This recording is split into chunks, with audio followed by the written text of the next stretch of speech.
Come on, man.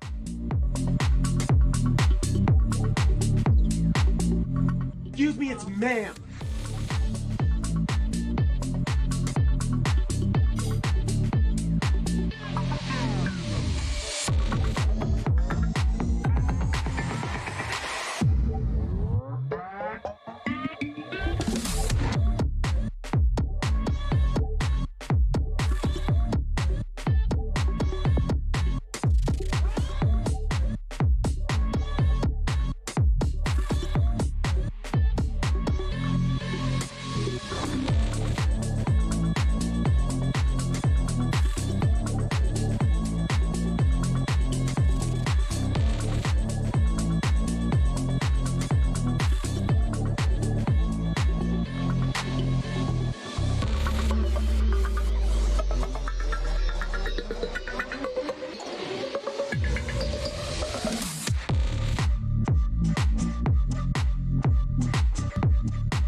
Welcome back, ladies and gentlemen, and well, 3 people in right now, so all 3 of you, welcome to the members stream. Yes, indeed. I thought I'd done a good thing. I put it up right after last week's stream. I thought all of our members, about 60 of them, I thought that gives them a week to prepare to be here, but no. No, but of course we are a victim of the time zones as well. A lot of listeners down under, so they can't quite make it at this time of day, but I've got to think of people in Canada, got people in the US, all the different time zones, the UK. I think the best time to do it would probably be about 3 in the morning my time. I can do that, but then the UK people are going to feel left out, so You can't win with ladies and gents, but thank you for being here. Pollination, I think, was first in the chat today. Because the link's been up for a week, it could be more than that. We've got Jocelyn. We've got Connie. I think the King was in there at some point. Yes, indeed. There we go. There we go. So I've got some stuff for us to look at today. Some fun stuff. Some really, really pointless stuff. Literally pointless, okay? I've been taking a look at some of the most pointless websites on the internet. Now, you've come across some crazy sites in your time, right? I can imagine. I have. We all have. But these things, they take the biscuit. They take the biscuit. They really, really do. So we'll take a look at them. We might get a bit of a laugh at that. I know some of them are quite funny. There's one of them where you'll see me trying to collect acorns and shoot asteroids. I think it's a squirrel. I think it's a squirrel. But anywho, let me start off by thanking you all, whether you're here live or if you're watching this in the catch-up, for continuing to support the channel and what we're doing here, because without you people, we wouldn't be able to keep the lights on. Or actually, more accurately, we wouldn't be able to keep the internet on, because that's what it all goes towards. So thank you very, very much. And I know in recent times, probably the last week or so, maybe 2 weeks, as the heat wave has intensified in the UK, my time at the computer has got less and less. But listen, it's all been a master plan, even though I didn't know it, because I'm feeling very, very refreshed, refocused, and ready to go. I'm just sitting out the back today. I don't know what part of the world you guys are in. London right now, they're getting thunderstorms, talk of flooding and things like that. Whilst Glasgow, I know, it's a weird world. It's like some kind of paradox when London is thunder and rain and flooding and everywhere north of Birmingham is like basking in great heat. It is what it is, and there's weird weather all over the world right now. But yeah, I've really been enjoying soaking up some rays away from the front of the PC, just thinking about things, listening to an audiobook, reading a book, chilling out, enjoying nature. It's crazy, you know. Glasgow, arguably Scotland's biggest city, definitely a smart city, as you all know. And it's massive. I mean, compared to where I was brought up, there was 800 people in Fort Augustus, right? So you might think when you live in a city like Glasgow, it's kind of hard to escape the urban jungle, you know, the built-up feel about it. But I swear, like out the back of there, you can forget you're in a city altogether. From time to time, it gets a bit rowdy, a bit noisy. But you got trees there, you got the birds singing, you got the birds terrifying Anne as well. She doesn't like pigeons. But I don't know. There's just something about being out there under the sun. Yep, we get our vitamin D, but I'm telling you, I think it gives us a whole lot more. And even when you close your eyes and you're kind of facing it, you can feel it going into you. It's weird, really, really weird, and it's helping to keep me very, very positive while I watch the rest of the world losing its shit. Yes, indeed. And I think the best advice I could give anyone right now is to be in observer mode. Yep. Try and keep your head down as much as you can. Do what you got to do. But keep an eye on everything as much as we can. Without it getting us down. I was lucky enough yesterday to go and watch the latest offering from Evan and Stephen Strong, Our Alien Ancestry. And they went into a Hopi prophecy. A new prophecy that came out there a couple of weeks ago. I'll try and find it and we'll play it here. But it talks about the need to be positive, to kind of let go, but at the same time still be aware of everything. It's all to do with the changes that are going through right now. So I hope when we do go live, I help to share a little bit of positivity in amongst all the crazy, right? There's plenty crazy to go around. And if you want the crazy from KBS, you know, you can get that every night of the week over on tfrlive.com. And I think all the network issues have been ironed out now. We're good to go. It's awesome. Back to plain sailing. And of course, we're kicking off this week with Mark Kulak. And that's the guy behind Housatonic Live here on YouTube. Arguably one of the best researchers I've come across in recent times. And I don't say that lightly, considering some of the people we talk to on the show. So that's going to be really, really good tomorrow. But of course, Sunday, my work is never done. I will be over on warrior mode with those handsome men later on. Well, I'm a handsome man. I don't know about the other three. I'm only joking. We've got Derek Stroman.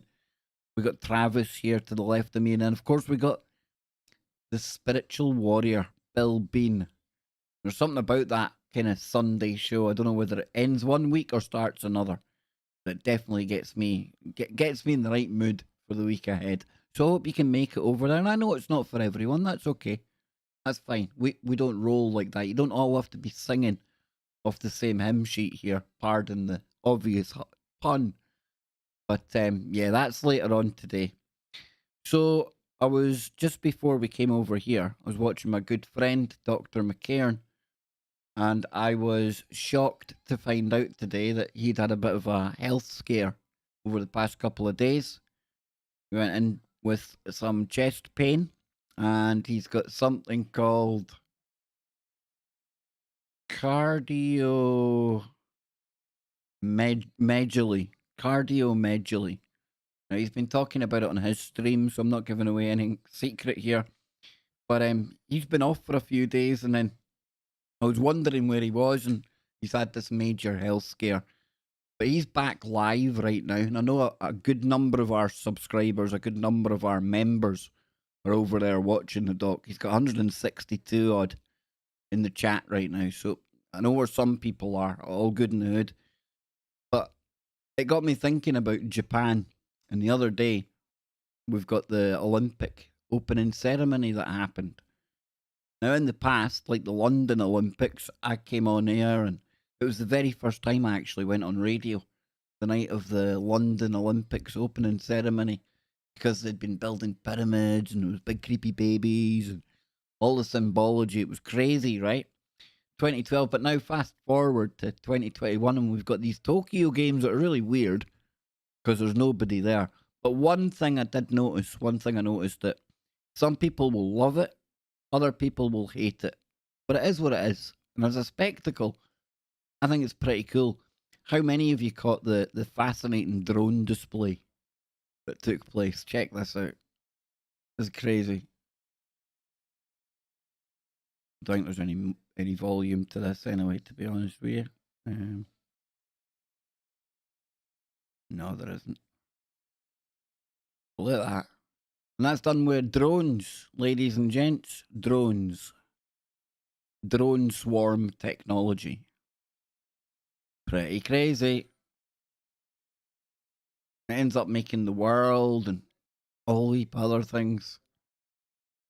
That's nuts, right? It's like something like a computer game. It truly is. Let's see how many people we got in here now. I might actually open it up to the public and keep members only chat on, maybe. We might do that. Ladies and gents. I don't know. Check that out. That's pretty weird, eh? Is there anybody out there? In fact, is my chat room even working? Because it's not moved in like donkeys. Okay. It says live streaming isn't available right now. Well, that's a bit of a problem.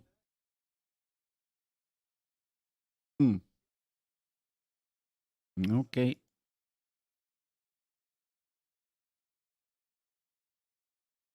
Bear with me, troops. I hope we're going out right now. Right, hang on. Gee, dearie.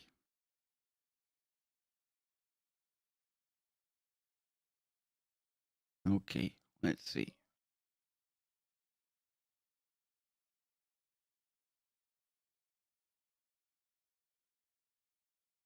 Let's see. Wow. Yep, the chat had totally stalled on me, folks. Sorry about that, guys and girls. Now I can see it. Holy shamoly. Connie, thank you very much. Looking good. Very, very flattered. Yes, the tan is coming on nicely, although Anne says like the sides of my head are more tanned than my forehead, and that's going to look pretty weird after a while, right? That's going to get a bit creepy. So open the floodgates, let them all in. Yes, indeed. Yes, indeed. Pretty odd, pretty good. What else did we have? I think there was another video of it down here somewhere. One with the world's really good. The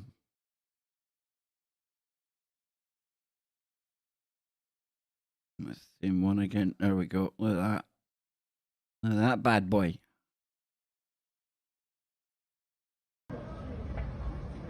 That's pretty weird, huh? Pretty cool. That's like something you do on After Effects. It really is. Pretty crazy. There's probably other ones.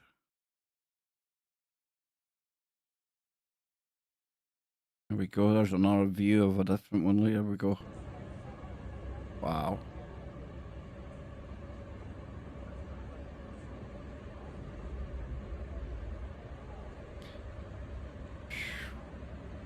Pretty nuts, so. Pretty nuts, so. Yeah. You can hear that. You can, if you listen, you can hear the whir of the rotors. Hear it? Yeah, Jocelyn, I think it's pretty cool as well. Pretty amazing.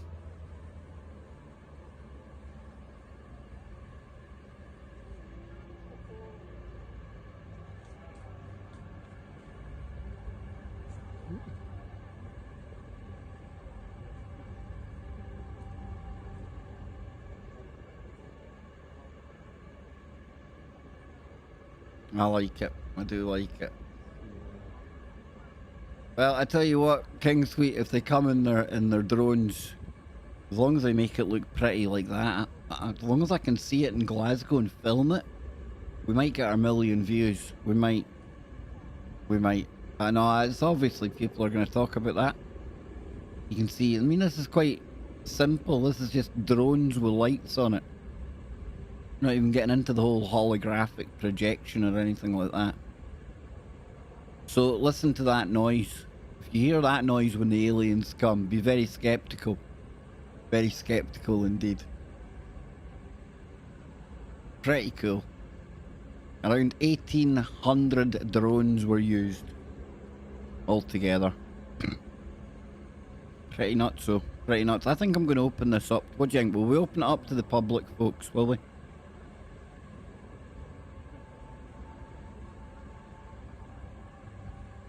Yeah. No, there's still weather balloons, King. Come on. Stick with the UAP report. There's still weather balloons. Apparently. Allegedly. Allegedly. So yeah, that was pretty cool. I thought I'd show you that.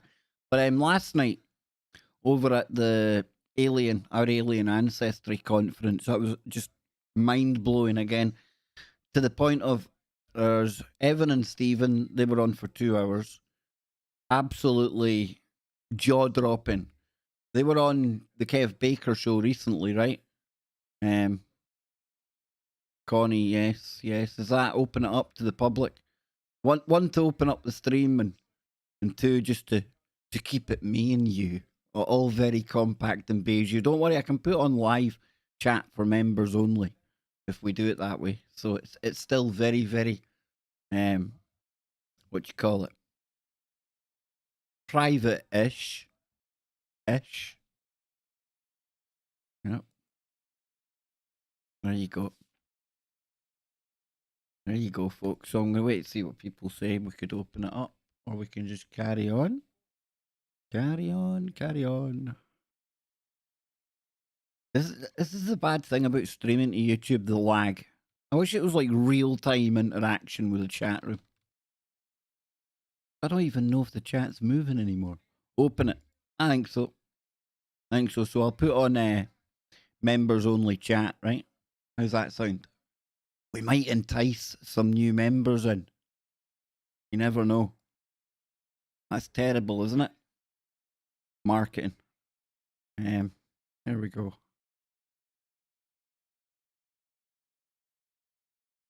Live chat.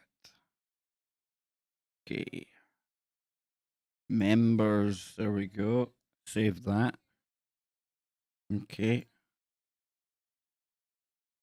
And then change the visibility.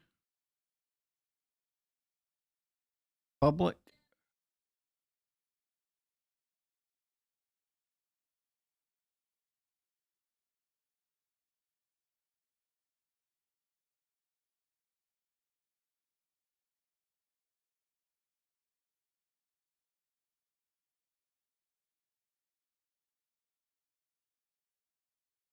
There we go. So I've opened up to the public. Let me get the link. I'll post it over on Facebook to the group. There you go.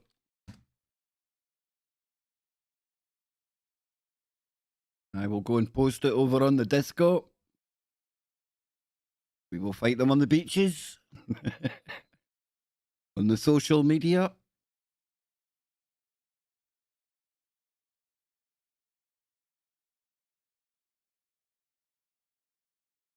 You see? And they call me a shell. And they call me a shell. I'm telling you, I must be doing this all wrong, or I don't know who I'm shelling for anymore. They certainly ain't paying me, that's for sure. But let's see if we get more people in here now. Should I share it on like Twitter and things? Should we like do like the YouTuber thing that you're meant to do? I suppose. It's members only danger zone. Members only chat. That's better, eh? All welcome to come and join in the fun. There we go. See? All good in the hood. All good in the hood. Now people that do tune in, they'll be hating on me because I've got that pesky members only chat on. Look, see now, look at that. See? We got our chat room coming up again the minute you do that. We got our live viewers up in the top corner. You see? You see? Telling you. So listen, let's see what else I've got here. What I've got. And for anyone just turning up right now, then yes, welcome to the stream. We've got members only chat for the next 30 minutes, okay? We'll leave it for 30 minutes and then we'll let everyone chat. And that way the members still get that something a bit extra on top of the ordinary, equally loved subscriber over here. We were just taking a look at some of the drone stuff that's been going on with the Olympics. And of course, I think it was Polly and King talking about the Project Bluebeam potential or something like this. Absolutely. Imagine what they can do, what they're not showing us. Ooh. Ooga booga. Indeed. We like a bit of ooga booga on a Sunday, right? No. All positive around here, ladies and gentlemen. All positive around here. That takes me back to yesterday. Watching Evan and Stephen Strong. We had them on the Kev Baker show the other night. See, now to all the members out there, how impressive was that? I remembered where I was before we opened up the stream. See? And if anyone's tuning in right now, don't panic about the chat room. It will be open for you to love me or abuse me in about 29 minutes now. See? It's all going well today. But yeah, last night was chapter 12 of our alien ancestry with Evan and Stephen Strong. Now, they came on the show, Kev Baker show the other day, and they absolutely blew my mind when they were on KBS. They were showing us some of the ancient stone sites, big, massive, giant cubes and stones fitting together, akin to what you see in South America. And at the time, I thought, wow, that's a lot of material that the guys shared with us here today. And I was worried in case like they'd maybe shared most of what they were going to show in the conference. Wow, no. Oh, my word. Stonehenge. Well, think of Stonehenge over here, right? But think of a Stonehenge or multiple Stonehenge type sites in Australia. There was somebody else on who came on after Evan and Stephen Strong called Dr. Charles Koss. I think, ladies and gentlemen, we're going to be seeing Dr. Charles Koss over on the Kev Baker show soon, because he was dropping some absolutely huge info. Like I was saying, imagine Stonehenges over in Australia. multiple ones in between two volcanoes. And not only that, check out this website. Got a book there called Confessions of the Gods, the Nuclear War of the Anunnaki versus the Nephilim. This guy's a historian. Very interesting dude. The origins of the pyramids, the lost gods of Giza. Very, very interesting indeed. But oh, thank you very much, Jocelyn. For just being you. Hey, thank you very, very much. So, are we on members only chat, or are we good? We're good to go? I think it's just members. I see. A big shout out to anyone tuning in right now. Usually we keep our members only Sunday behind closed doors. Yes, we throw up the pesky private wall, and we keep it away from everyone. But this week there was only 3 or 4 of us kicking around, and I thought, well, we'll open it up to everyone out there. So a big warm welcome to you. And I know. Hey, I watch stuff on YouTube as well, and it can be frustrating when it's members only chat, right? It can be pretty bad. I get that. Thank you very, very much, Bet. But don't hate me too much, because in about 25 minutes I'll open up the chat for everyone, okay? And then we can all hang out, chill out, and do whatever. Because that's how we roll over here. But yesterday, the guys played a Hopi prophecy. I'm going to try and find it right now. And it was really talking about the need to be positive. And you know, in recent times, I've tried to make it as positive as I can. And amongst all the crazy that's going on in the world right now. Some people have accused me of being like some kind of distraction. And in a way, that's exactly what I am, because I can't cure all of the things that people want me to talk about. I can't give people the answers they want. I like to think that people are responsible and can think for themselves and act appropriately. And over here, I like to give us somewhere where we can escape from all of the pressures that come online. And whether we like to admit it or not, fear is what's generated 9 times out of 10 on the internet. And it's that fear that we have to try and get rid of. We have to try and swap that fear for strength. That's what we need to do. And if me taking people's mind off things and going into the woo and off to Speculation Island for an hour or two helps, that's what I'm here for. So, with that said, let me try and find this Hopi prophecy I'm talking about. And then, is it? Let's see. Let me see. Came out this month.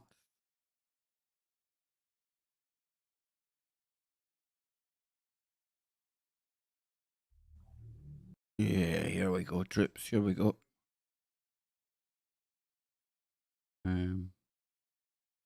This comes from a channel called Ilana Danan over here. So take a listen to this, folks. Take a little listen to this.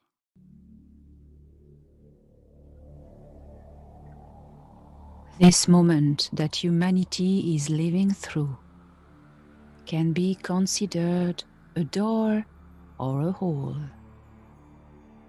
The decision to fall into the hole or go through the door is yours. If you consume information 24 hours a day with negative energy, constantly nervous with pessimism, you will fall into the hole. No falling into the hole, ladies and gentlemen. Avoid the rabbit hole. Adopt the observer position. I'm telling you. Maintain sanity. That's winning right now. But if you take the opportunity to look at yourself, to rethink life and death, to take care of yourself and others, you will go through the door.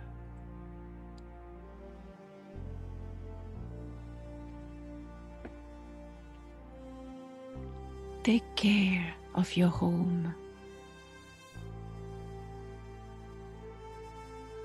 Take care of your body.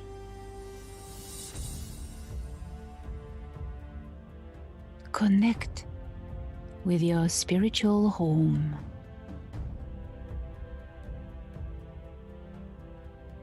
When you take care of yourself, you take care of others at the same time.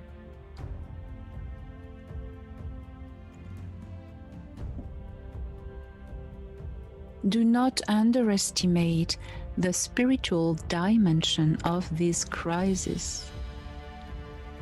How many times do we talk about that?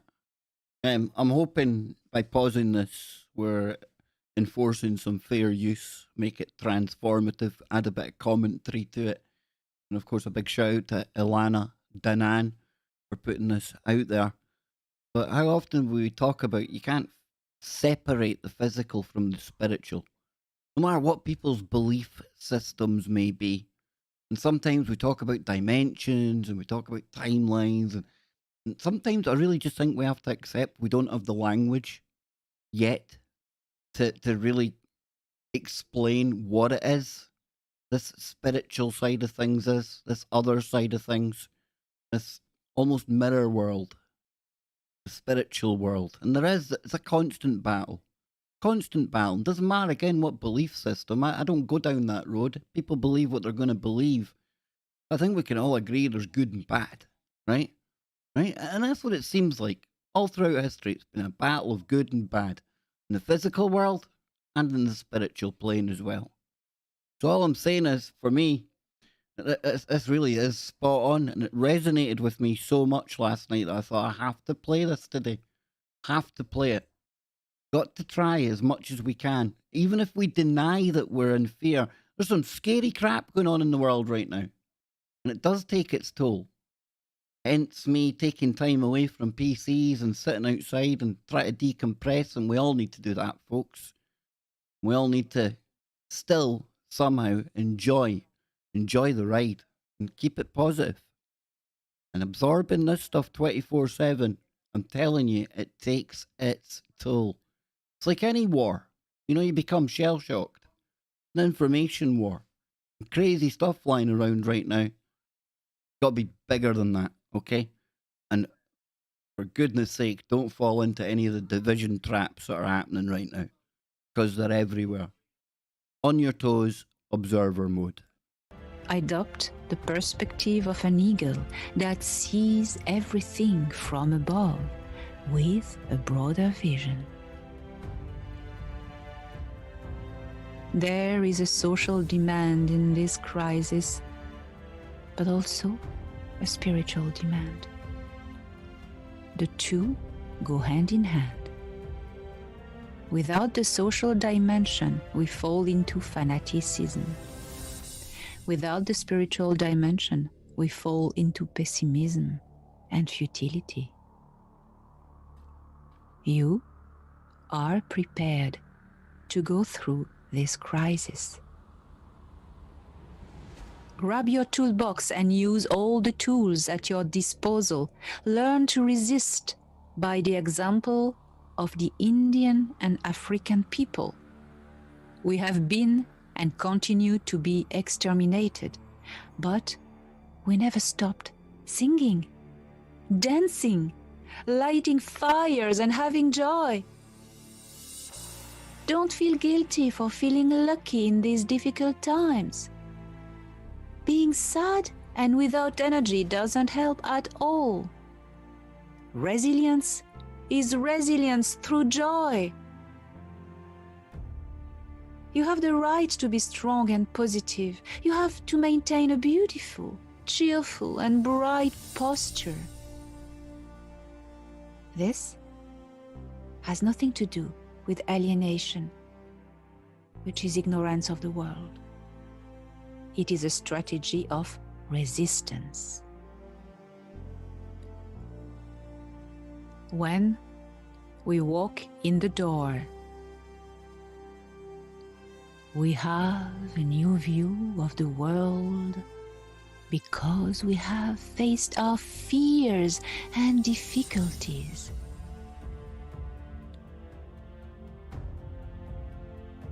This is what you can do now. Serenity in the storm.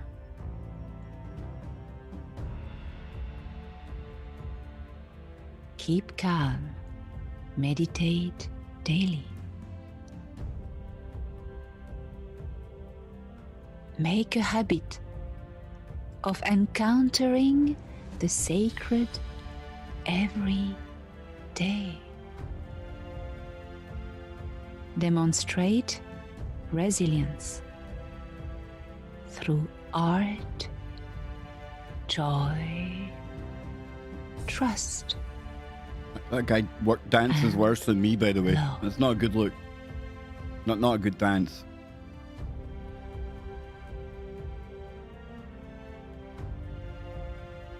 I think you get it, right?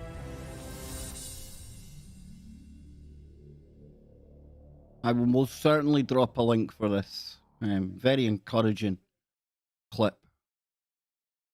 People say, oh, that Kev Bakery's going all new agey and all woo-woo. I've always been woo-woo, folks, and good information is good information.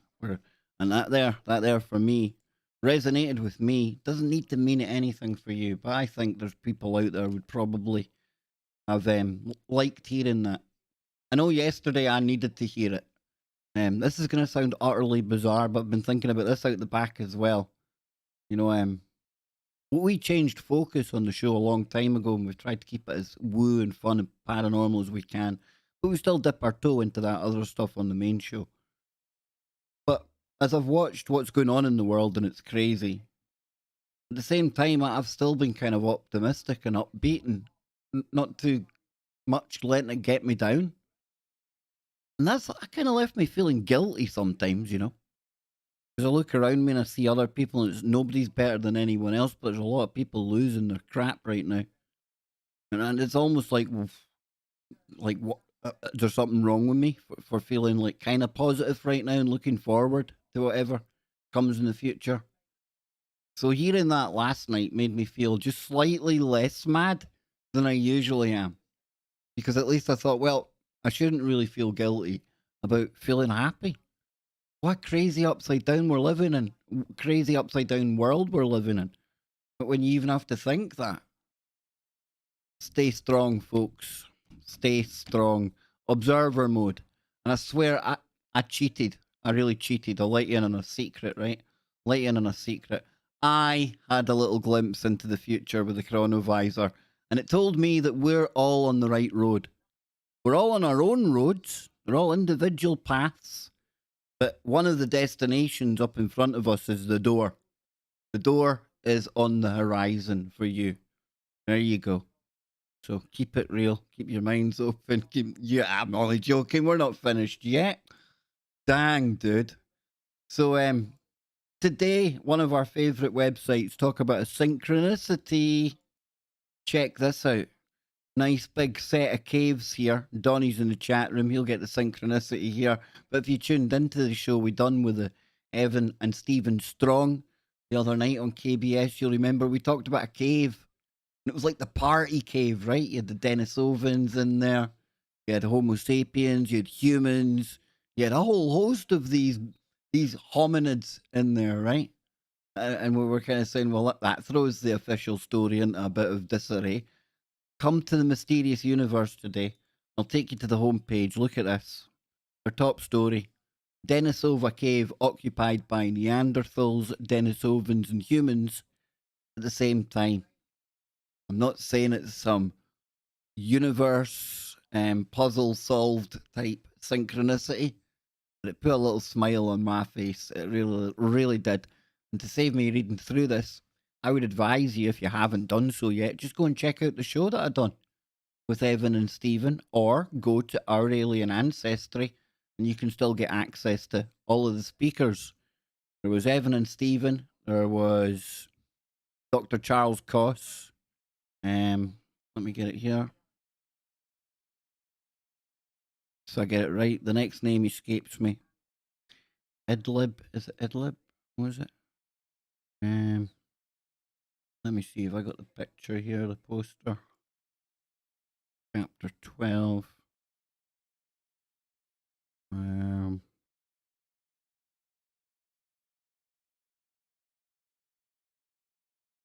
Let's see. Got the image somewhere, I think. Me thinky. I know where I'll get it. Give me 2 secs.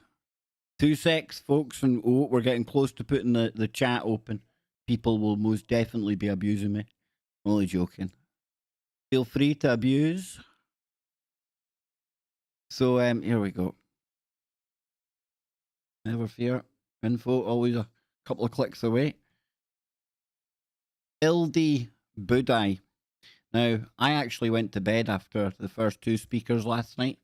It was getting late, and I already had like 3 pages of notes, and it was jaw-dropping stuff. Donnie will be able to tell you that. I think I left just after Donnie did. But the one I'm really looking forward to seeing as well, and I'll be watching it later on tonight, is Leah Capitelli. Now, she's going to be coming on the Kev Baker show. She is. I asked her shamelessly last night during the conference, and she's well up for it. She channels an ancient alien, ladies and gentlemen. Now, I know there'll be people out there totally reject that right off the bat, and that's okay. That's okay. I'm skeptical of this kind of stuff as well. However, in true KBS nature, I provide, you decide. I've watched Leah doing what she does, and I must admit there's something to it for me. Make of that what you will. I don't mean to try and persuade you one way or another, but we're going to be getting Leah onto the show. And the guys at the end of the conference, they ask questions, which are then the answers, well, they come through Leah. From an alien, I believe the name is Mesreth, if I remember correctly. And pardon me if I got that wrong. But that's something we're going to be doing in the near future on the Kev Baker show. Some nice, new, fresh, and optimistic content. Yes, indeed. What else have I got here for us to take a look at? Okay, so when we were watching this guy here yesterday, Charles Koss, he was talking about 2 volcanoes. When they were going walking on the volcanoes, they were showing mounds in the volcanoes and mounds around the volcanoes, and it was all sounding very much like Salisbury and Avebury and Stonehenge, and it was mind-blowing. Truly, truly mind-blowing. And then today I found a story about another volcano, and this thing's pretty cool looking. Check this out. Look at that. Pretty weird, eh? So it says the Eye of Sauron volcano. What a brilliant name. From a marketing perspective, great name. And other deep sea structures discovered in underwater Mordor. Mordor's real, ladies and gentlemen. It's one of several discoveries named after the Lord of the Rings. So researchers exploring the Indian Ocean, I hope they got permission from G.D. Bakshi. He'll be raging if there's people like invading his ocean. Have discovered the remains of a collapsed underwater volcano with an uncanny resemblance to the all-seeing Eye of Sauron. Have I lost my chat room again? What is going on here today? There's the chat room. There we go. Charles Koss. I'll put his name in the chat room. Let's see. Yeah, there we go. That's the boy there. That's the boy. But back to our Eye of Sauron. It says researchers exploring the Indian Ocean have discovered the remains of a collapsed underwater volcano with an uncanny resemblance to the all-seeing. Ooh. The all-seeing Eye of Sauron. Yes, indeed, from J.R.R. Tolkien's famous fantasy series, The Lord of the Rings, as well as 2 other seafloor structures named after places in Tolkien's Middle-earth. Do you think at one point that might have been above land?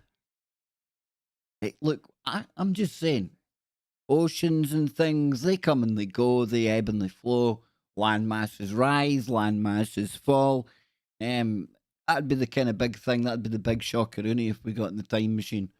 How many times the world looks completely different to what we recognise right now. It's a thought. It's what I was thinking of when I was reading this. It says the eye is actually an oval-shaped depression measuring 3.9 miles, 6.2 kilometres long, by 3 miles, which is 4.8 kilometres. Get your geometric calendars out, folks. Called a caldera, this giant divot is left over from an ancient collapse of a deep-sea volcano. The caldera is surrounded by a 984-foot, 300-metre rim. Nice and precise, right? Giving the impression of eyelids. Oh, I like it. Yes, we got the eyelids going on there and everything. If it was red there, it would look Scottish, bloodshot. So it says, given the impression of the eyelids and an equally tall cone-shaped peak at the centre, which looks like a pupil, according to the conversation. So the unusual structure is located, a lot of numbers here for you geometrists, 174 miles southeast of Christmas Island. I remember thinking that's where Santa should live. Doesn't it make more sense if Santa lived on Christmas Island?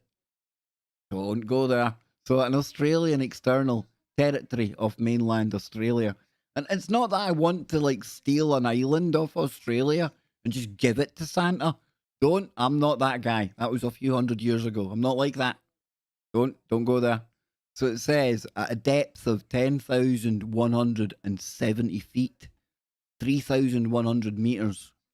So a team of researchers discovered the structure while on board the ocean vessel or ocean research vessel Investigator, owned by Australia's Commonwealth Scientific and Industrial Research Organisation, CSIRO, which is a lot easier to say, on the 12th day of the expedition to Australia's Indian Ocean territories.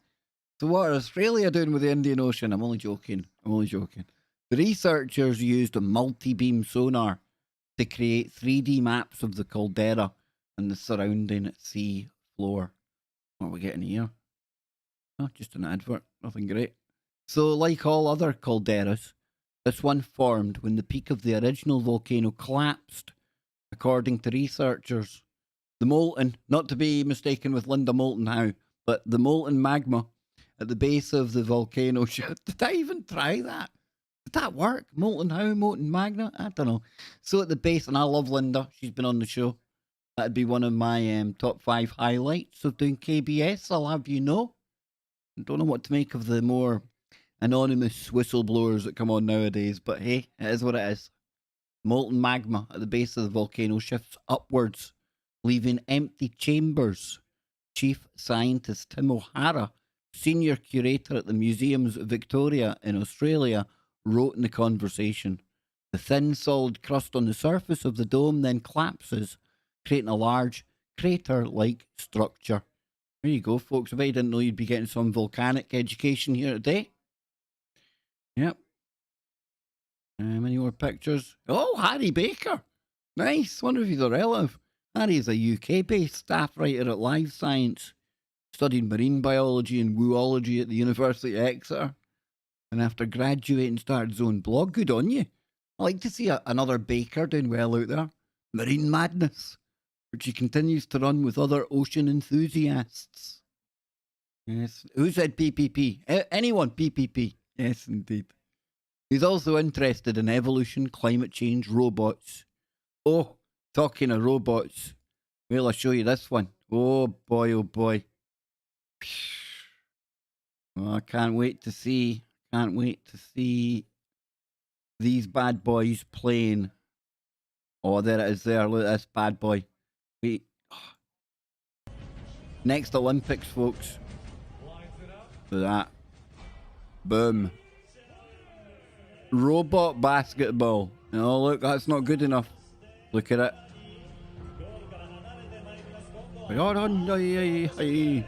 Robot throw ball. Check this out, look.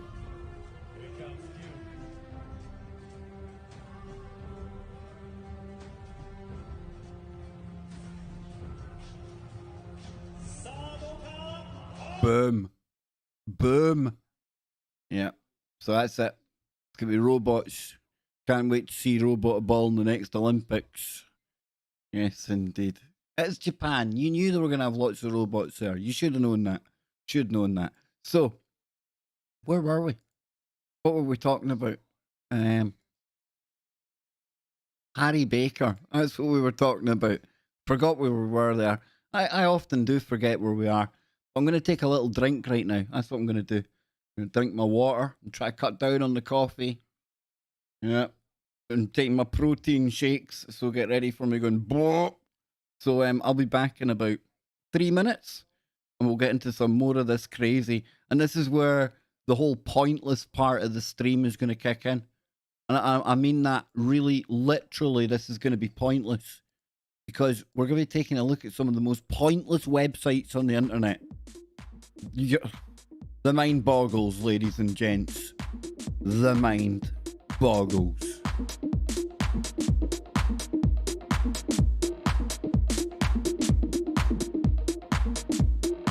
Exactly, King Sweet. It could lob it through your letterbox from 2 miles away. Accurately.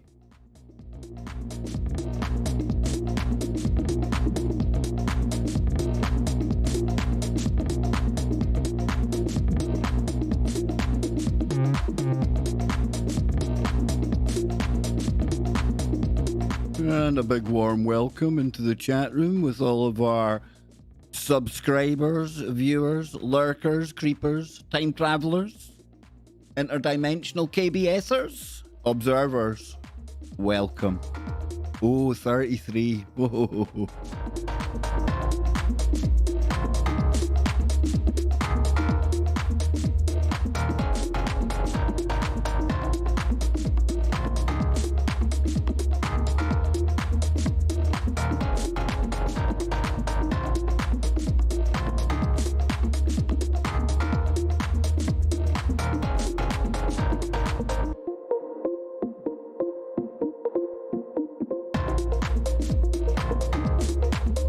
Cracking jokes in the chat room. We have got Connie, ladies and gentlemen. Connie's on form today.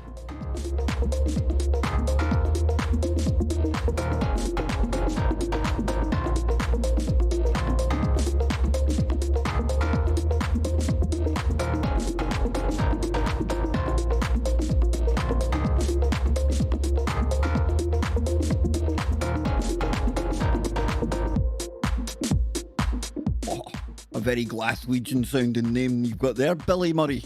A big shout out from Kevin Glasgow. Good stuff, man. Good stuff.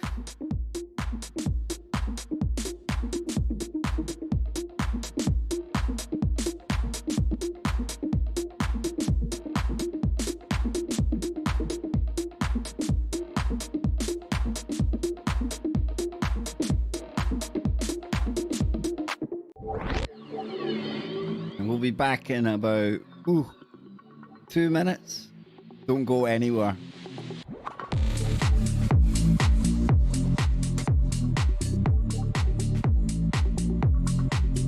Are you serious? How dare you?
There we go. So Billy, Billy. I don't know what half of the Glasgow divide you're on, but over here, doesn't matter to me. Doesn't matter to me at all. And if you're on the blue divide, you must be absolutely looking forward to the new season right now. But if you're like me on the other half of the divide, you're absolutely terrified about what's about to unfold in the coming season, right? So listen, dude, it's great to have you here. Awesome to have you here. And always, I don't know if it's nice to know or uncomfortable to know that there's people in Glasgow watching. Because there's like a world of 7 billion people, and when you get like 30 to 100 people watching streams and things, the chances of anyone ever recognizing you, thankfully, in the street, in the real world, are really, really minuscule. It's happened once, not so good, it's uncomfortable, it's creepy. So I don't know whether it's good or if it's bad. Because everyone gets to know my face, but I don't know what you people look like. I could be walking past listeners and viewers all the time. So who knows? Who knows? But listen, we're going to get back into some pointless websites. Pointless websites. And a big warm welcome to everyone that's joined us in the chat room. It's usually our behind closed doors members only Sunday stream. And look at that.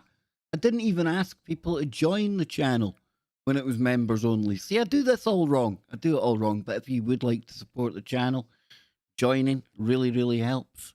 We've got the super chats, we've got the PayPals, which we love as well, but none of that's necessary because I'm here irregardless. Now, I'm going to take you into something completely pointless. Literally pointless. There is absolutely no point to anything we're about to see for the next 10 or 15 minutes. Why? Because we're looking at pointless websites. Ladies and gentlemen, the first one I found, as pointless as it is, maybe it's just my stupid sense of humour. It had me laughing for about 5 minutes because we're going to take a look for stealth boats. That's right. Boats that are stealthy. They're hidden.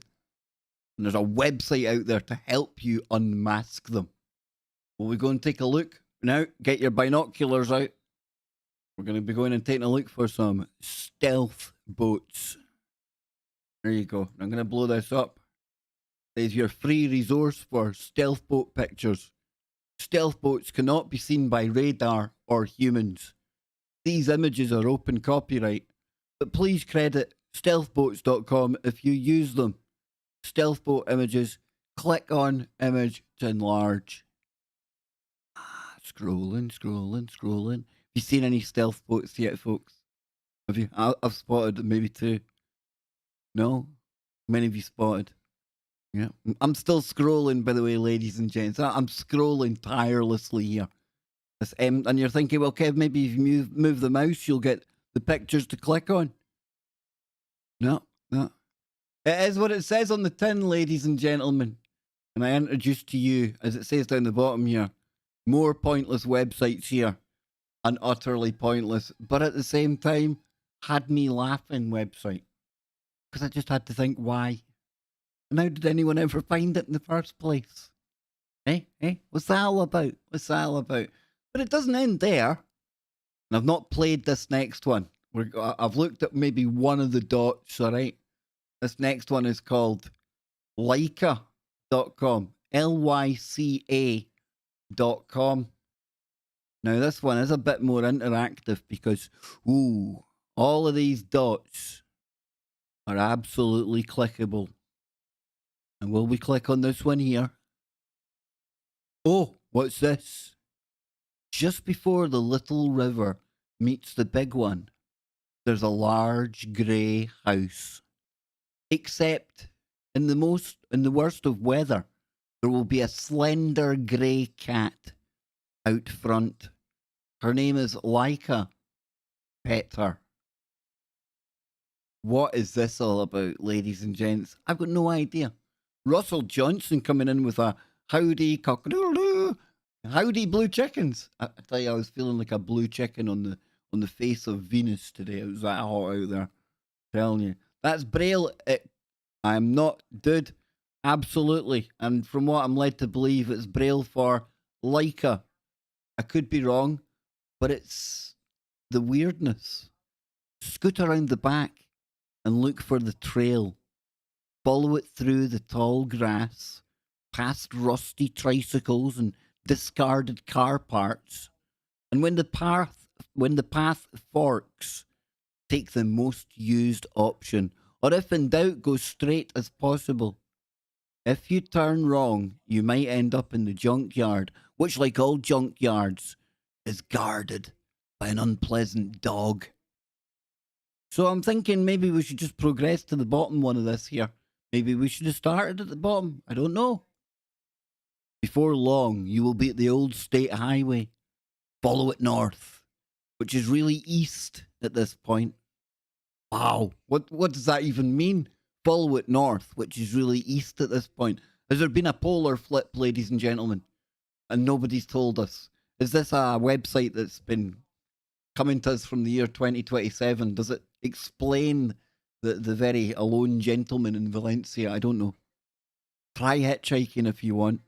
Through the local legend has it that Zach Carlson was hitchhiking at this very spot when he disappeared, and he hasn't been seen around here since. Oh no, not Zach Carlson. That Tucker's cousin. Anywho, moving on. What one will we go for next? What one do you want me to go for? Tell me. Do you want me to go for a character? We'll call this 2. We'll call this one 3, and this one on the end 4.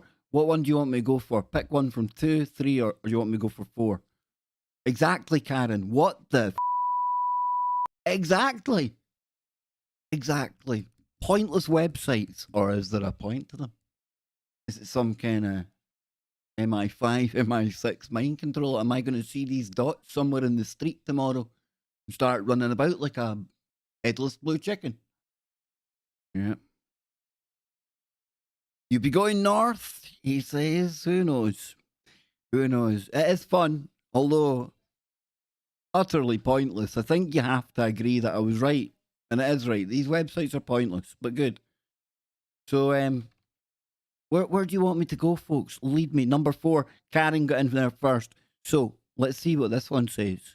Now, reading this left to right, the way we do in English writing, you would expect, or I would assume, and you shouldn't assume anything, right? But you'd think this would be the finale, right? Or is it? Start digging. Oh my God, it gets more intriguing by the bloody minute. Okay, we'll go over here. 7, at number 7. Miles later, the road turns sharp left. You will go right. Oh, what? That's confusing. There are a couple of dirt roads just before the bend. You want the next to last. You'll know you're on the right road because pretty soon you'll pass the house with all the strange metal structures out front. Don't ask the guy what he was thinking, or you'll have to stay, at least through lunch, maybe dinner. And whatever you do, don't tell him it looks like garbage. Oh boy, I don't know if I want to go down that road. That's not really the road I want to go down. Right where the road splits right or left, but not straight, you'll see one of those trailhead markers with the stick figure man trudging along, cane in one hand and backpack in the back. The information sign will be covered in graffiti, most likely with the latest news of who loves who, or who puts out. Follow the trail in 4 hours later and you'll come to a Crescent Lake. Spend the night here, but don't drink the water. Though it may look clean, it's not. Unclean. Unclean. Though on the northeast side is a tiny waterfall that empties into the lake. You can drink from this. Try to get up early the next morning. First name is this all about? On the western tip of the crescent, where it forms a point, there's an old hunting shack. Is this like, do you think this might have been like clues to, remember that Fenn's Gold? Remember the millionaire guy that had some money in the Grand Canyon? Remember that? It got found recently. Is this like clues that nobody knew about? Damn! G-Shocks, if only we had found them a couple of years ago. So on the western tip, just the tip, ladies and gentlemen, just the tip. Yeah. Of the crescent, where it forms a point is an old hunting shack. That sounds like Ted Kaczynski's gaff. Half the roof is gone, but sometimes people still use it to store coolers or other things. If you see anything inside, leave it alone. Ooh, it's ominous. Behind the shack is another path. It follows a dried up riverbed, though sometimes in the spring a little water will trickle through. Follow the bed as it winds back and forth and upwards past sheer rock faces. And it like runs up sheer rock faces. This is a magical land we're in, ladies and gentlemen.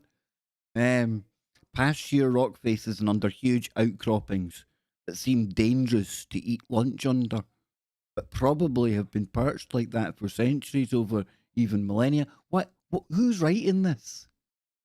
Okay, so you see an outcropping. Nobody thinks to themselves, dangerous location to have my lunch. This is, it's from The Secret, is it? Is that crazy book? That's the one about the power of intent and the law of attraction, right? Oh, we've already been down that one there. Ooh. Oh, wow. At length, you will come to the top of a pyramid-shaped mountain. And I laugh and I say, wow, because that was like really, really one of the themes throughout last night's presentation conference by our alien ancestry. Pyramids and mountains. Wow. Look out to the north, the northeast, and the northwest. Look carefully. At first with your bare eyes, and then with binoculars if you have them. Well, you see, they should have told you in one of the earlier dots to bring binoculars with you. I'm just not happy about the logistics of whatever mystery we're getting into here. There'll be a small stand of discoloured trees. You'll know them when you see it, even if the leaves are changing colour or gone. How will you know it's a different coloured tree if all the leaves are gone?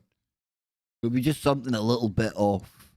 And that something will take the shape of a ragged oval, kind of like an eye with lashes feathering the edges.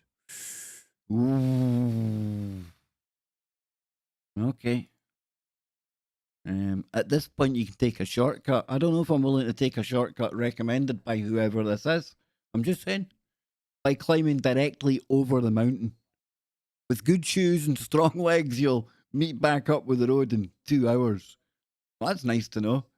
If you happen to be driving this part, well, driving over a mountain, it takes you 2 hours to walk over. Why would I be walking if I can drive over it? Silly instructions. Watch out for the huge potholes, often marked with tyres sticking upright in them, but sometimes not marked at all. In the winter, sometimes they gate the off-road. But any local will tell you the worst time to travel it is in the spring, just after a strong rain. Does anyone have any idea what on earth's name we're into here? On the outskirts of the discoloured area is a small creek set into steep, muddy banks. Follow it until you see the fallen log bridge, then cross over. This leads to missing 411 type scenarios. I'm telling you, folks, nobody tends to ask why these people went into the forest in the first place. We just assume that they're like hill walkers or campers, or that's the kind of place they go for to get their rocks off. Maybe they followed this website. I know it's a long shot. However, anywho, follow the overgrown pebble path. At least it's not a yellow brick road. Straight, then left, then straight again. Or maybe straight, then left, then right. Oh, now you see, you see now it seems like that I have got no confidence in the giver of instructions here at this point. At any rate, you'll know you're near when you see the man-made debris. Concrete, bricks, and what looks like an ancient cottage turned to rubble and then nearly swallowed back up by the woods. And then at the end of that house is little Miss Riding Hood. I don't know. So if your back is towards the swampy area, are they on Oak Island? Is it the path to the money pit? And you're looking right into the heart of the mess. At 2 o'clock, give or take 15 minutes, you will see a rough circle of scattered pottery and broken window frames, most with the jaggedy glass still in them. Tread carefully. At the dead centre of the circle, there will be a glass, or there will be grass, or maybe crabgrass, or clover, or some other small green plant, but never anything that grows taller than your knee. Look for the broken beer bottle planted diagonally. Yeah. Bernice, did you literally just get electrified? What's going on there? What's going on? So that leads us to start digging. And that, ladies and gentlemen, can only be described as an utterly pointless website. There you go. We've got this other one here, which I just thought was quite funny. Running from camera. It's various pictures of, I believe, one, maybe multiple people doing exactly what it says on the tin. Just running from the camera. Yeah, it's like, I don't know. Like, why? Exactly, Donnie. It was at Oak Island. It could have been, dude. Like some bloody magical mystery tour that Dan Brown, that wrote the Da Vinci Code, came up with. Telling you, look, what's this dude running from? Somebody catch him. Bloody hell. You see, that's a different dude. Is there like some stalker going around? Just taking pictures of people running? Are they running because he's like an axe dude or something? Got two heads? I don't know. But these people seem pretty oblivious to it. Look behind you, this guy's running. Yep. Running from camera. 3 comments. Oh, no, I don't need... What? Log in. Get a grip of yourself. To comment on a man running from camera? You having a laugh? So, we've got this one over here. Where are we? Okay, so this is the pointless websites, all right? Sheep films. Will we? We'll try it. Sheep films. Oh, that looks utterly tripe.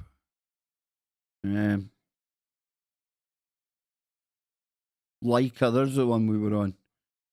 Cows go moo. Scratching posts. Cows go to the moon. Why do cows go moo? The reason why cows go moo is because they have trouble getting their tongue around the letter N. If it weren't for this unfortunate speech impediment, we'd understand that they are trying to say moon. Hence the endless repetition of moo, moo, moo. Cows, or Cosmo cows, as they prefer to be known, have been exploring the lunar surface for years. Their hooves are perfectly adapted to the dusty lunar surface, and Cosmo cows have learnt to use their ears as stabilizers. The surface can be somewhat sticky or tricky to traverse, but a quick flick of the tail can correct the slip of a hoof. My God. Everyone knows the moon is made of cheese and that the cow jumped over the moon, but few are very aware that today a herd of about 6,000 Cosmo cows live on the green crater, close to the Mendeleev crater on the far side. They are quite independent and wander around looking for things to chew. From time to time, they encounter strange and interesting objects. Flags left by humans make excellent scratching posts. Leisure interests include golf and racing the lunar rover. There you go. Cosmo or cowsgomoo.co.uk. There you go. Hey, it is what it is. Am I going to save that website? Absolutely. So that was a bit pointless. What else we got here? Furry friend, online cat purr simulator. Do we really? Oh, this? I don't know. I don't know. This could be dodgy. Furry friend. Okay. Now playing. What are you playing?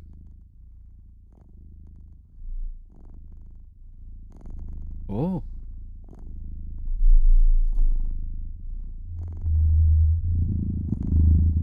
Wow. Holy shmoly, you can actually sit here and, like...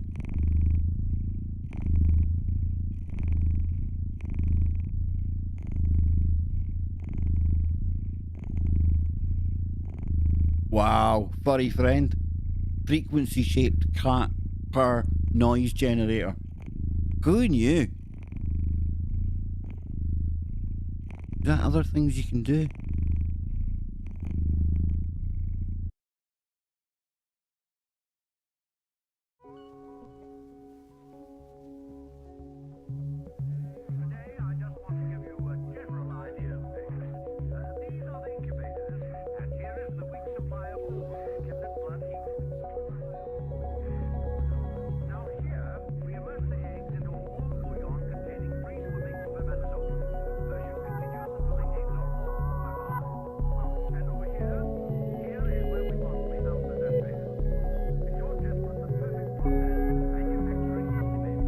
That's pretty cool.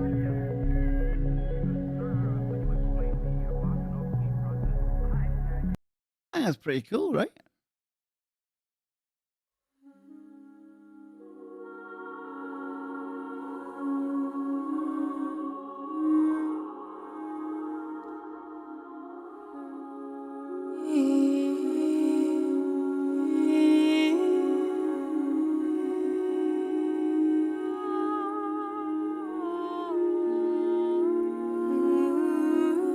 That's pretty cool. I must admit, I'm quite impressed with that. I'm quite impressed. Not totally pointless. Where are we then?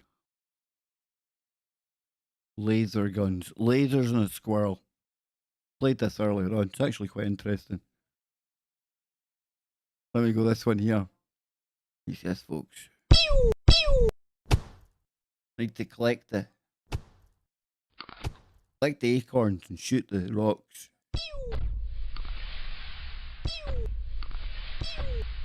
Eh? Oh.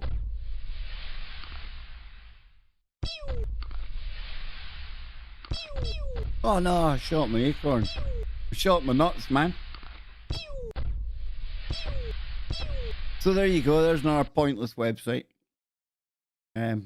Yes. I did tell you I had lots of pointless websites today, although I do think Why the Cows Go Moo probably wins it for me. Or Stealth Boats. Stealth Boats was funny, come on. So, moving on now. In fact, let me get a little drink of water first. Is that okay, folks? A little drink of water, and we'll come back and we'll do some woo. We'll get into some woo. How's that sound? I think it sounds pretty good. And then we'll start getting ready to head on over for a warrior mode. Yes, indeedy. Connie. Oh my goodness, it's only dawned on me. Did I really say that? Oh my word. Come on, man. Excuse me, it's ma'am.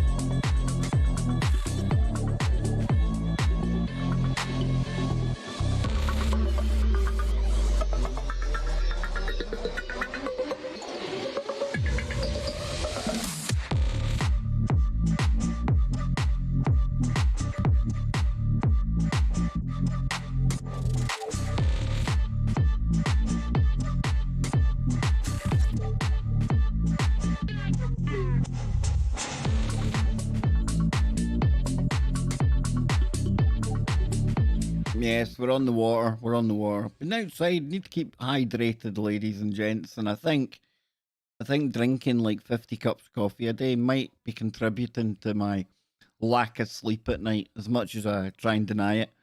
So I'm trying to get rest, try to get a little bit healthier. No harm in trying to look after the body, look after the old spacesuit, make as much of it as we can. You got to do it, folks. You got to do it. So yes, I am on the very bland and boring water. I'm also on these crazy protein shakes that are going to make me look like some kind of, I don't know. If I start getting like chubby faced folks, ooh, not good, not good. So, time for something completely different.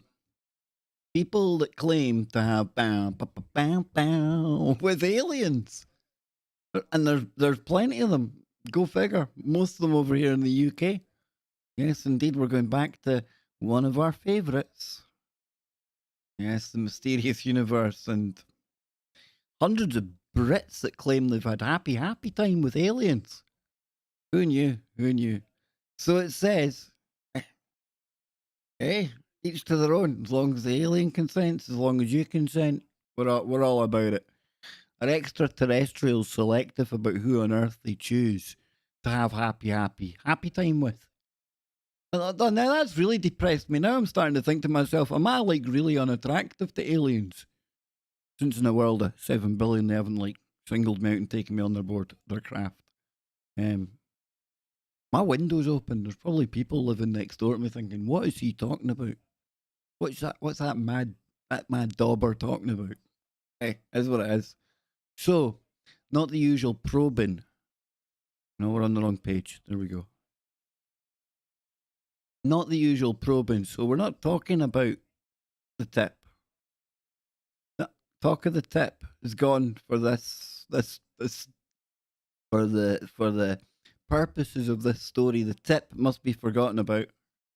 Okay, not the usual probing so often reported by abductees, but close encounters of the twosome, threesome, or moresome kind that may or may not result in human-alien hybrids.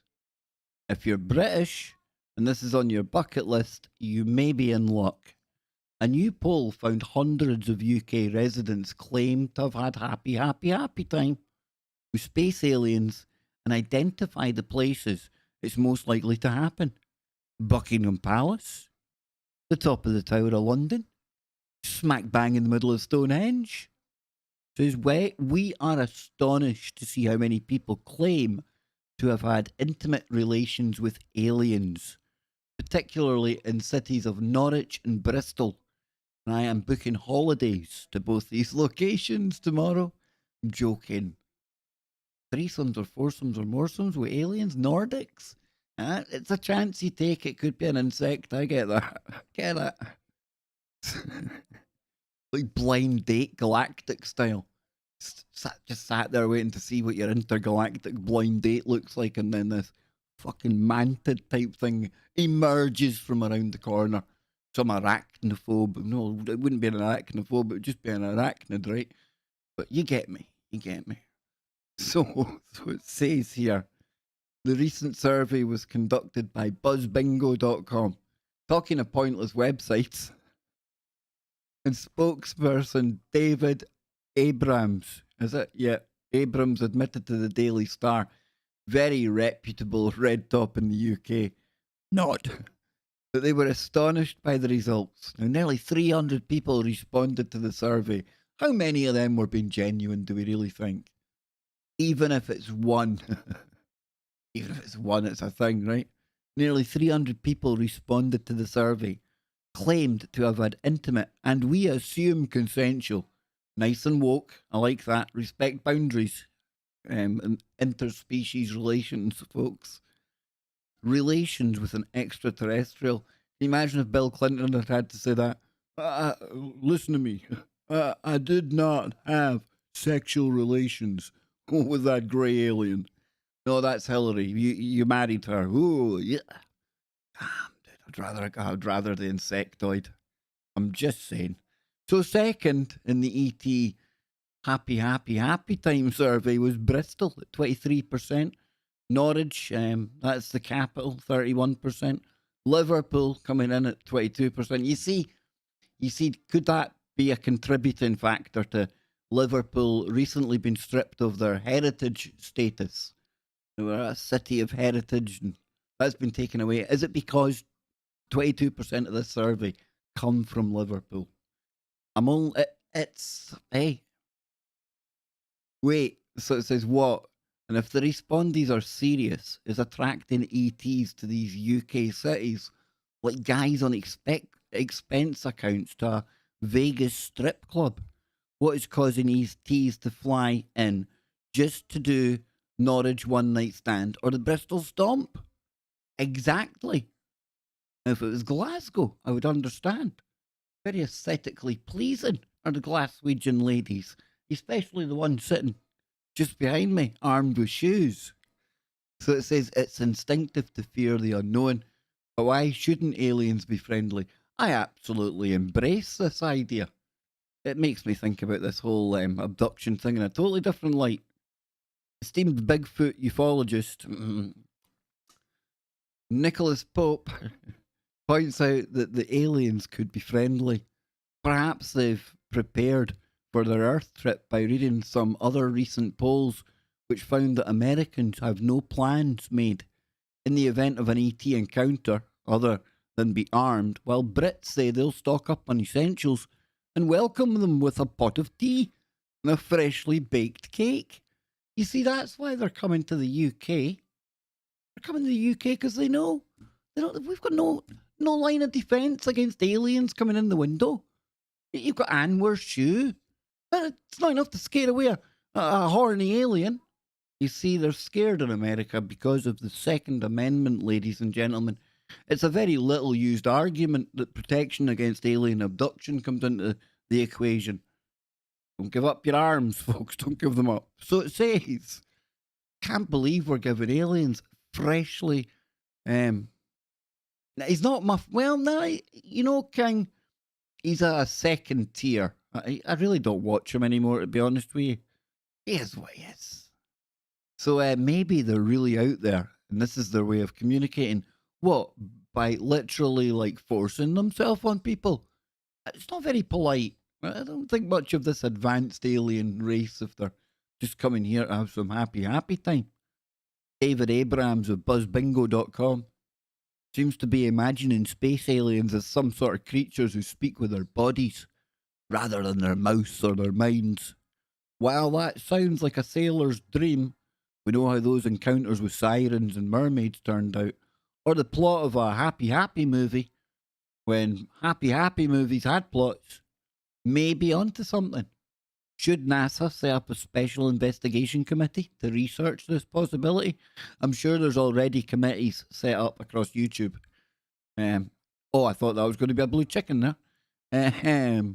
Or maybe it should just send a delegation to Norwich and Bristol. Look at that thing. That would scare the hell out of me. As much as a laugh and a joke, I'd be absolutely petrified. Hey, I'm not being alienist. I'm not being, like, speciesist. I don't know, space racist. I'm just saying she ain't my cup of tea. That's all I'm saying. Speaking about alien happy recipients, are they telling the truth? Did they really have happy time with ETs? Or are their subconscious desires manifesting into lucid dreams of encounters of the ET kind? That's even more disturbing than just making it up, I think. Finally, the real question is, what would you do if ET propositioned you? Excuse me while I put the kettle on.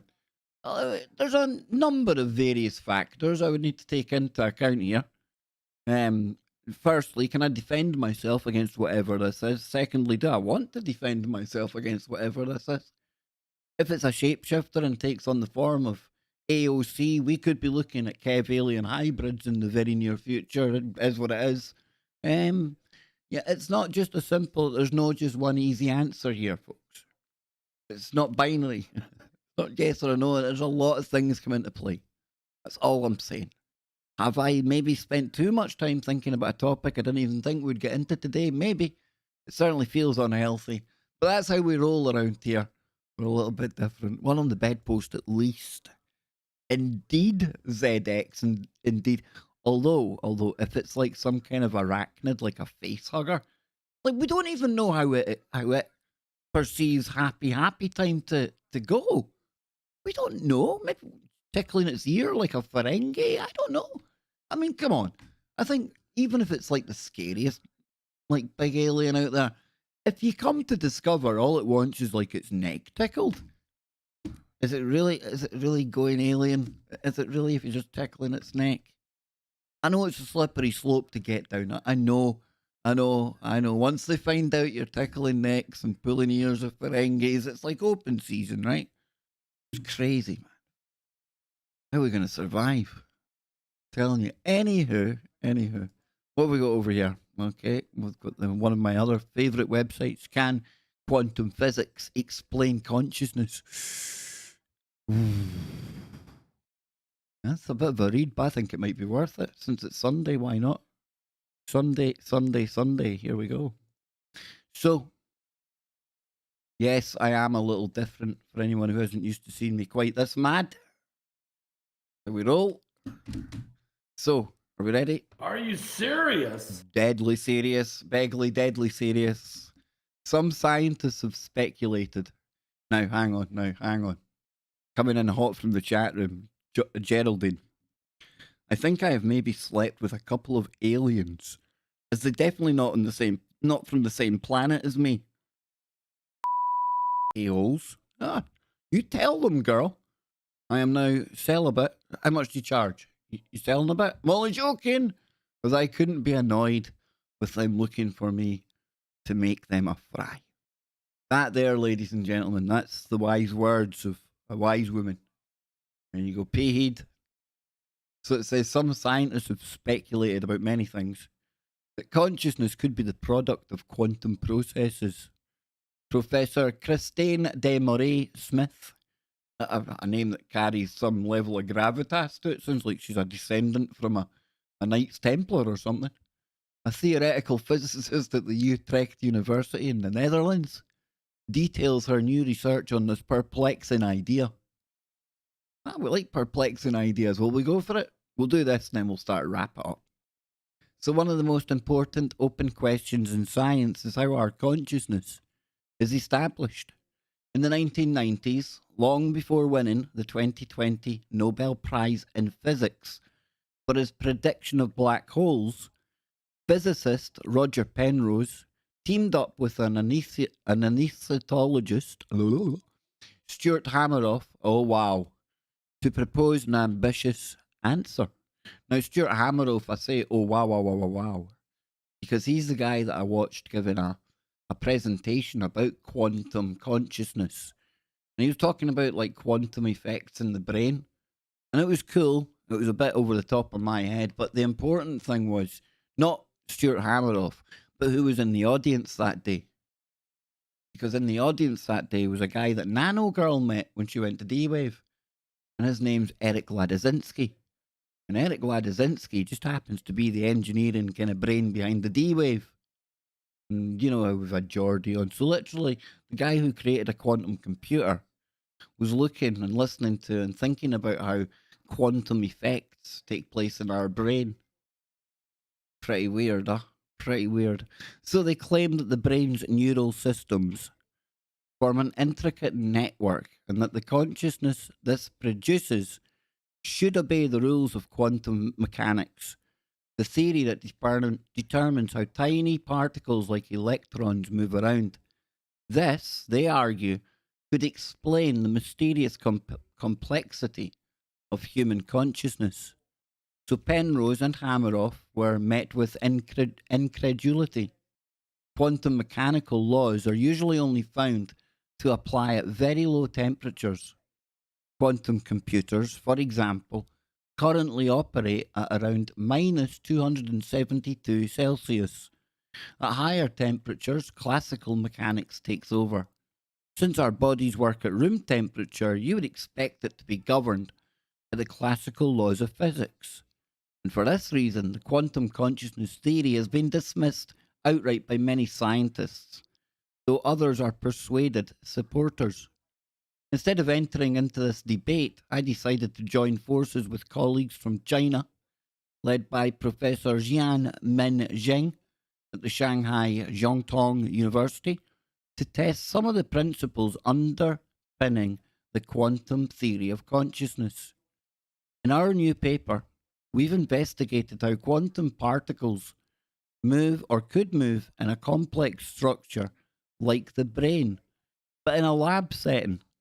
If our findings can one day be compared with activity measured in the brain, we may come one step closer to validating or dismissing Penrose and Hameroff's controversial theory. So our brains are composed of cells called neurons. and their combined activity is believed to generate consciousness. Each neuron contains microtubules. Wow. Now, I know some of you have been following what we do here on the channel. Like during the whole time we worked with the brilliant Anthony Patch, and we got into all the quantum stuff, right?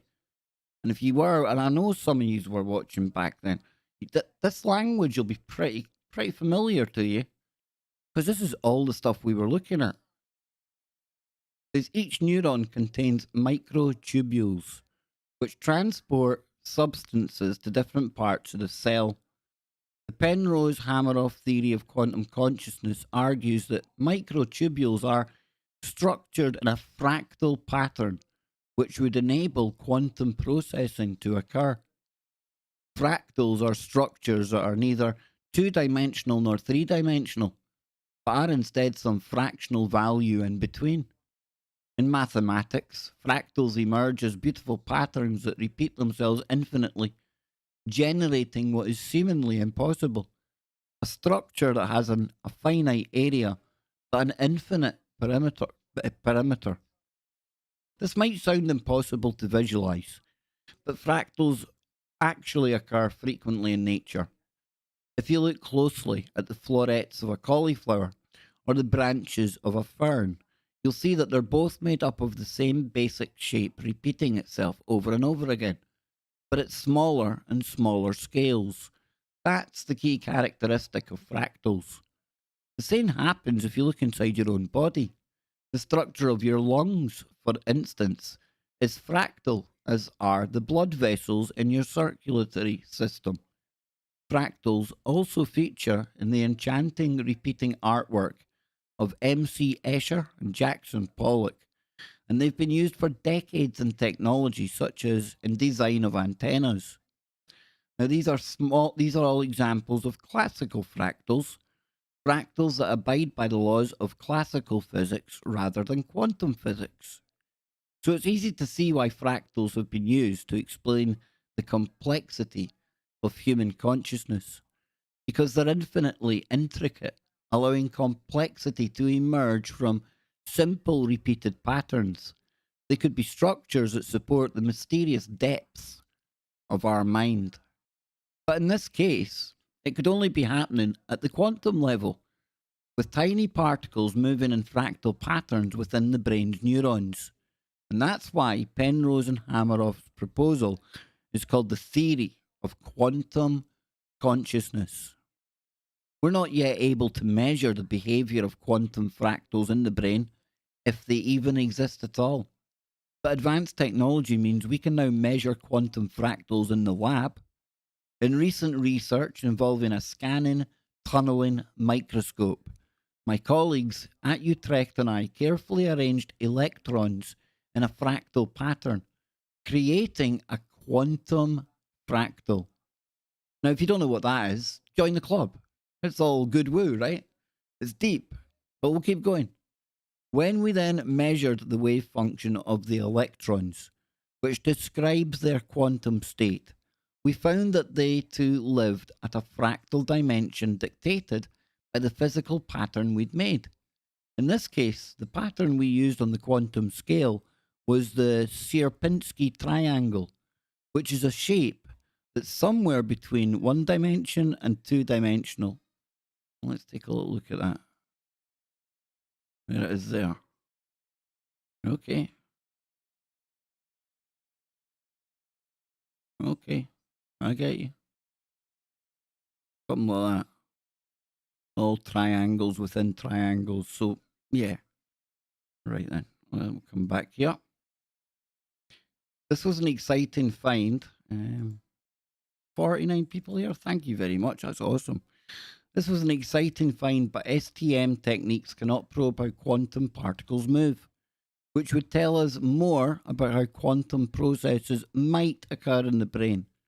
So in our latest research, my colleagues at Shanghai Jiangtong University and I went one step further.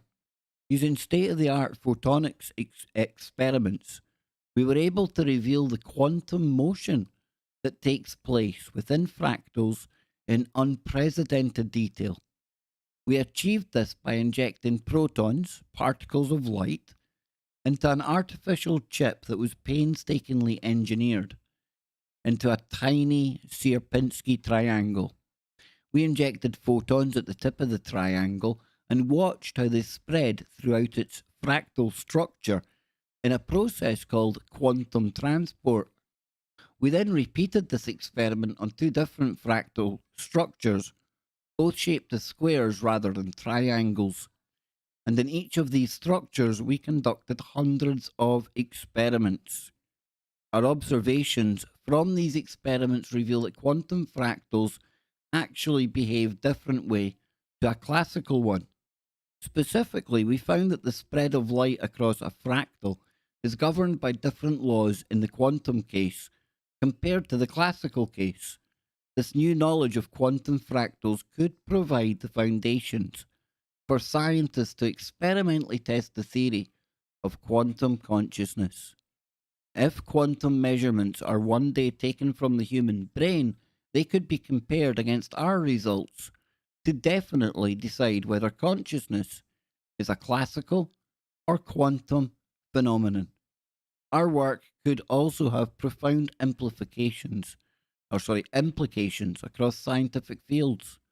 By investigating quantum transport in our artificially designed fractal structures, we may have taken the first tiny steps towards the unification of physics, mathematics, and biology, which would greatly enrich our understanding of the world around us, as well as the world that exists in our heads.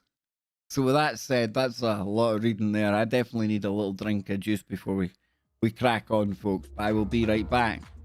Just think about your quantum consciousness going on there. Ooh.